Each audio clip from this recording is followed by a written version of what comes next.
खुलुमबाय बयनिसिमबो आंनि बे डेली आपडेट बड' इउट्युब चेनेलाव नोंथांमोनखौ आरोबाव बरायहरबावनाय थाबाय। दिनै आं नोंथांमोननि गेजेराव मोननैसो सानसेयारि खौरां लानानै फैदों। आं आसा खालामो नोंथांमोना भिडिअखौ जोबजासिम नायलांगोन आरो मोजां मोनगोन आरो लोगोसे चेनेलखौ साबस्क्राइब खालामनानै लागोन। दिनैनि गिबिसिन खौराङाव दङ आसामाव 1000नि बांसिन डेंगु बेराम मोननाय जादों। बे बोसोराव आसामाव डेंगु बेरामखौ मख'जाथाव बांनाय नुनो मोन्दों। गासै रायजोआव दिनैनिफ्राय 1000नि बांसिन पजिटिभ केस मोननाय जादों। रिपर्टनि बायदिब्ला गासै केसफोरनि गेजेराव बे बोसोरनि जुलाइनिफ्राय दिनैसिम 800नि बांसिन डेंगु बेरामि मोननाय जादों। सावस्रि बिफाननि बायदिब्ला बे बोसोरनि जुलाइ दानाव सा 214 आरो आगस्तआव सा 293 आरो सेप्तेम्बराव 332 डेंगु बेरामिजों लोब्बा थानाय केस मोननाय जादों। बे बोसोराव दिमा हासावआव बयनिख्रुइबो बांसिन गासै 360 डेंगु बेरामि मोननाय जादों। बिनि उनाव जरहाटआव सा 73 आरो कामरुप मेट्र' जिल्लायाव गासै सा 72 मोननाय जादों। सावस्रि बिफाननि मावख'गिरिफोरनि बायदिब्ला आसामाव बे बोसोराव डेंगुजों सासेबो सुबुंनि जिउ खहा जायाखै होनना फोरमायदों। सावस्रि बिफाना थासारिखौ नायबिजिरनो आरो गोसारनायखौ होबथानो थाखाय गोनां राहा लानो थाखाय दिमा हासावआव मोनसे गोजौ थाखोनि हानजा दैथायहरनाय जादों आरो आसामनि गुवाहाटीनि नोगोरफोराव बयनिख्रुइबो बांसिन गोहोम गोग्लैनाय ओनसोल महरै मिन्थिनाय जादों। थांनाय बोसोरनि रिपर्टनि बायदिब्ला 2023 मायथाइयाव कामरुप मेट्र'आव सा 157 पजिटिभ डेंगु बेरामिफोर मोननाय जादोंमोन, जेराव रावबो जिउ खहा जायाखैमोन। सावस्रि बिफाननि गोजौ थाखोनि मावख'गिरिफोरा फोरमायदों दि बे बोसोरनि रिपर्ट खालामजानाय केसफोरनि हारआ सिगांनि बोसोरनि रुजुनायाव बांसिन होनना। नैथि खौराङाव दङ हा गैजायै 117 नखरनो हानि फोरमान बिलाइ राननानै होदों। थामथि खेबनि थाखाय बिटिआर सोरखारा मुसलपुर साब डिभिजन दारागाव एफआरसिनि सिङाव थानाय हा गैजायै सा 117 सुबुंफोरनो हानि फोरमान बिलाइ गथायदों। बाक्सा जिल्ला मुसलपुर साब डिभिजननि सिङाव थानाय गणेश मन्दिर थानसालिनि गेवलां फोथाराव खुंजानाय गेवलां मेलाव प्रमद बर'नि दैदेननाय बिटिआर सोरखारा हा गैजायै गासै सा 117 नखरनो हा रानना होदों। मख'जाथावदि दिनैसिम दारागाव, फाग्रिकुसि, सिब्रुबारि आरो सिमराबती एफआरसिनि सिङाव थानाय गासै गं नखर 800सो थागिबिफोरनो हानि फोरमान बिलाइ रानना होदोंमोन। बिनिनो दिनै थामथि खेबनि थाखाय सा 117 नखरफोरनो हानि फोरमान बिलाइ राननानै होदों। जगदीश रामसियारिनि दैदेननाय बे फोरमान बिलाइ राननाय हाबाफारियाव हाग्रा बिफाननि मावख'आरि निजोम बसुमतारी, डिएलसि जगदीश रामसियारि, बिन'द मुसाहारि, एक्स-बिएलटि उदय दैमारि, बाकन बसुमतारी, पुलसिर बर', सेन्सुस सेलेक्सन बर्डनि मासिगिरि ड दीपक बसुमतारी, दारागाव एसएसबि मावफारिजों लोगोसे गोबां इउपिपिएल दैदेनगिरिफोरा बाहागो लादों। थामथि खौराङाव दङ ताइक्वान्ड' गेलेनानै बर' हारिखौ गोग्गानाय लाबोदों। महाराष्ट्रनि नासिकआव खुंनाय चेम्पियन अफ चेम्पियन टुर्नामेन्टआव सनानि मेडेलखौ देरहानो हादों कक्राझार जिल्लानि तानुश्री ब्रह्मआ। कक्राझार सोहोरनि खाथियाव थानाय गोजोनपुरि गामिनि बिफा बिर महन्त ब्रह्म आरो पद्मा स्वर्गियारिनि फिसाजो तानुश्री ब्रह्मआ गावनि गोब्राब नाजानायजों सनानि मेडेलखौ देरहानो हादों। महाराष्ट्रनि नासिकआव खुंनाय चेम्पियन अफ चेम्पियन टुर्नामेन्टआव ताइक्वान्ड' गेलेनायाव गोबां बादायारिफोरा बाहागो लादोंमोन, नाथाय कक्राझार जिल्लानि तानुश्री ब्रह्मआ गुबुन गेलेगिरिफोरखौ फेजेननो हानानै सनानि मेडेल देरहानो हादोंमोन। मिन्थिनो मोननाय बायदिब्ला तानुश्री ब्रह्मआ रायजोआरि ताइक्वान्ड' गेलेनायावबो मेडेलखौ देरहानो हाखांबायमोन होनना फोरमायदों। ब्रैथि खौराङाव दङ 10 थाखोनि हौवासाखौ लोगोफोरा गोबौ मुवाजों गाग्लोबदों। जरहाटनि दाह'टिया हायार सेकेन्डारि स्कुलनि 10 थाखोनि सासे फरायसाखौ बुधबारखालि 3 लोगो फरायसाफोरा गोबौ मुवाजों गाग्लोबदों। गाग्लोबजानाय सुबुङा खर' आरो बिखायाव गोब्राब जोखोम जानायनि उनाव फरायसालिनि सोरगिदिं थैजों बुंफबनाय हालोदाव गोग्लैना थानायखौ मोन्दों। बिनि उनाव फरायसालिनि बिबानगिरिफोरा बिथांखौ थाबैनो खाथिनि देहा फाहामसालियाव लांनाय जादों, जेराव बिथाङा दायो फाहामथाय लागासिनो दङ। गाग्लोबनायजों लोब्बा थानाय सासे फरायसाखौ हमनाय जादों आरो गाग्लोबनायनि गुबै थांखिया मा बिनि सायाव दासिमबो नायबिजिरनाया जागासिनो दङ होनना फोरमायदों पुलिबर पुलिस थानानि सासे पुलिस मावख'गिरिया। गाग्लोबजानाय फरायसानि फोरमायनाय बायदिब्ला 3 फरायसाफोरा गावखौ थाखो खथायाव हमख्रबना गोबौ मुवाजों जेबो जाहोन गैयालासे गाग्लोबदों। बिथाङा गावनि न्यायनि थाखाय फरायसालिनि बिबानगिरिफोरखौ बिसोरखौ होखारनो खावलायदों।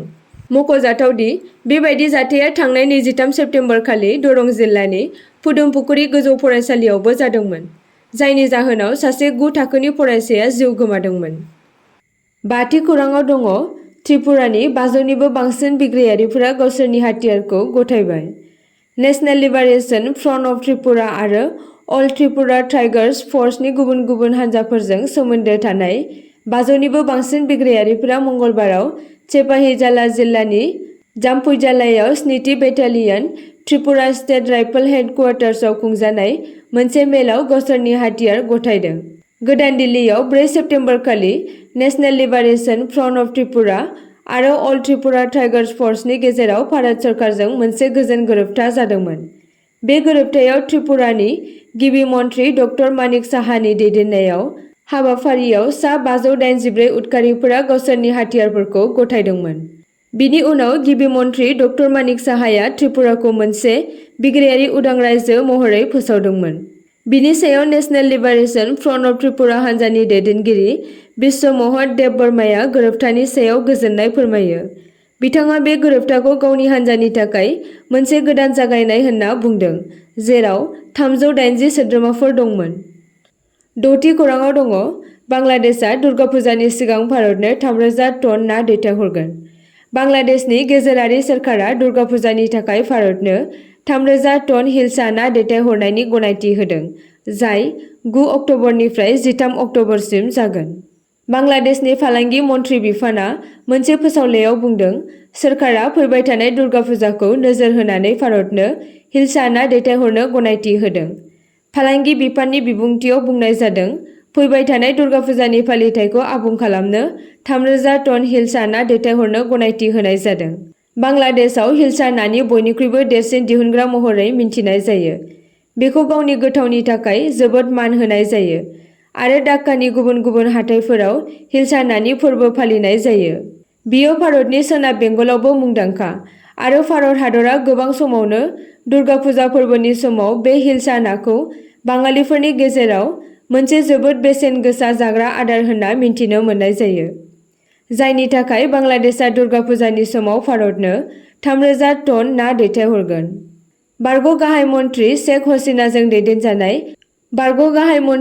हसीनाजों दैदेनजानाय आवामि लीग सोरखारा बोसोरफ्रोमबो सेप्तेम्बर आरो अक्ट'बरनि गेजेराव भारतनो मोनसे मोजां हास्थायनाय महरै हिलसा नाखौ दैथायहरनो बिथोन होदोंमोन। 7थि खौराङाव दङ 29 सेप्तेम्बराव जानो गोनां एडिआरइ आनजादनि थाखाय गोदानै एसअपि फोसावबाय।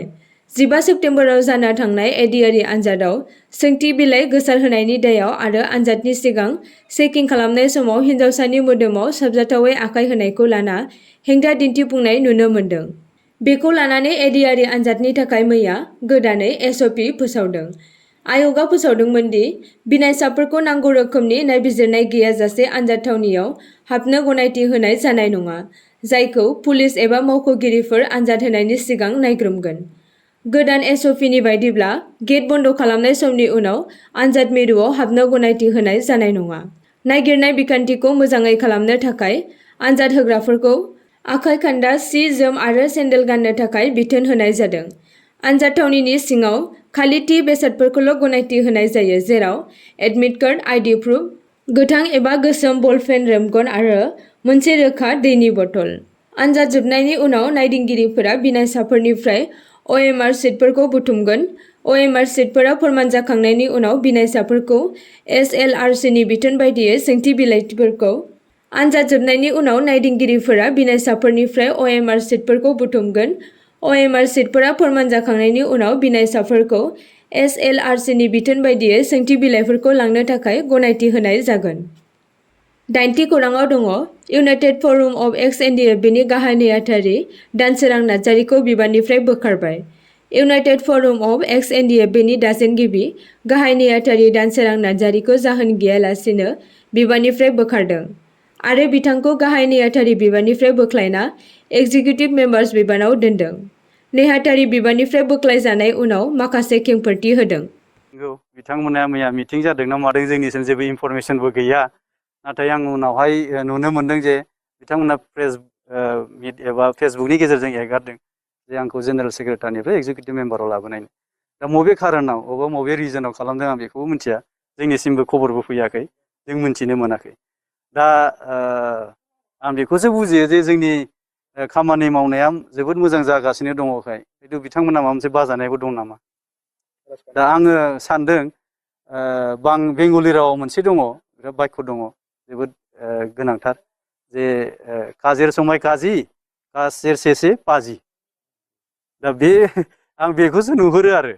दा जोङो जेसेबां नाजाबोनाय आंनि लिरनायजोंनो, आंनि आखाइनि बे लग' बानायनायजों गासैबो इउनाइटेड फराम अफ साइन्टिफिक दाजानाय। जोङो थांनाय 10 जानुवारि 2023 मायथाइयावहाय जोंहा बिटिआरनि चिफ सार, डिपुटि चिफ सार, रोहोनगोरा नार्जारि सार आरो आबसुनि प्रतिनिधि जोंहा मानगोनां आफादगिरि दिपेन बर' बिथां आरो आसामनिफ्राय चिफ सेक्रेटारिनिफ्राय लानानै प्रिन्सिपाल सेक्रेटारि गासैबो जयैनो ट्रिपार्टाइट टक जादोंमोन। दा बेवहाय दिल्लीयावहाय जोङो थांनानै 10 तारिख खालि बेवहाय आं फुटाप खालामदों जे जोंनि भुटान जेलाव थानाय, नेपाल जेलाव थानाय, गुबुन गुबुन स्टेटआव जे केस जानानै थानाय बेफोरखौ गासैखौबो बख'नांगौ होननानै आङो इउनाइटेड फरामनि जेनेरेल सेक्रेटारि जानानै आङो डिमान्ड खालामदों। बेवहाय बिथांमोना बुंबावदोंमोन जे बेखौ जोङो गुबुन हादोरनिखौ लाबोनो हाया होननानै।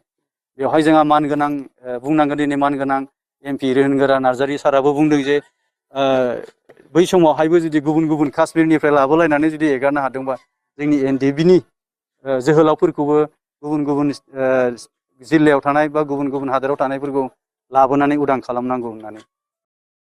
आसा खालामो नोंथांमोना भिडिअखौ नायनानै मोजां मोनगोन आरो चेनेलखौ लाइक आरो साबस्क्राइब खालामनानै लागोन।